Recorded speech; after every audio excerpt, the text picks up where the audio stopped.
منځ پرې خدل دوه قسم دي یو یې داسې پرې خدل دي چې یو سړی پسې ټوکې کوي مسخرې پسې کوي او نی کوي بطور مثال په یو جومات کې اذان شروع شي او یو بېدین او ناولې سړی ووایي چې یاره دا د دې ملیانو نه بل کار ورک شوی دی او دا اذانونه دي او منځونه دي او دا رمباړې خېجي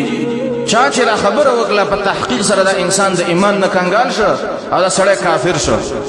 دویم د منځ پرې خدل د تکاسل د وجې نه دي د سستۍ د وجې نه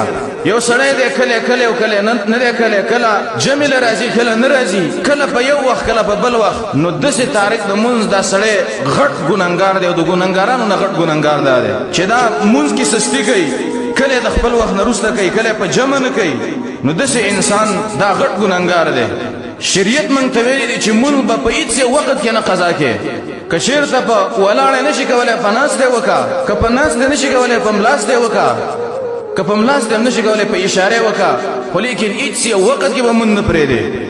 هسې نه چې مېلمانه دې راغلي دي یاره نن به ورته خیر دی دا مونځ وروسته کوو مونځ به نه کوو غم دی او خادي ده او دا دی او دا په دې کې ته د مونځ نه ځان غافله کې مونږ وروسته وکړي نو دام د مونږ د غفلت دی د وجه نه علما وایي مونږ چې د عماد الدین مونږ دا د دین ستن ده په روایت د معاذ بن جبل کې هم داسې راغلي دي چې مونږ چې دی دا د اسلام او د دین ستن ده که چېرته ستا مونځ و ستا د اسلام ستن ولاړه ده او که چېرته ستا مونځ نه و ستا د اسلام ستن نشته دی ستا اسلام به لاندې دی او ښکته دی نو مونځ عماد الدین د دین ستنه ده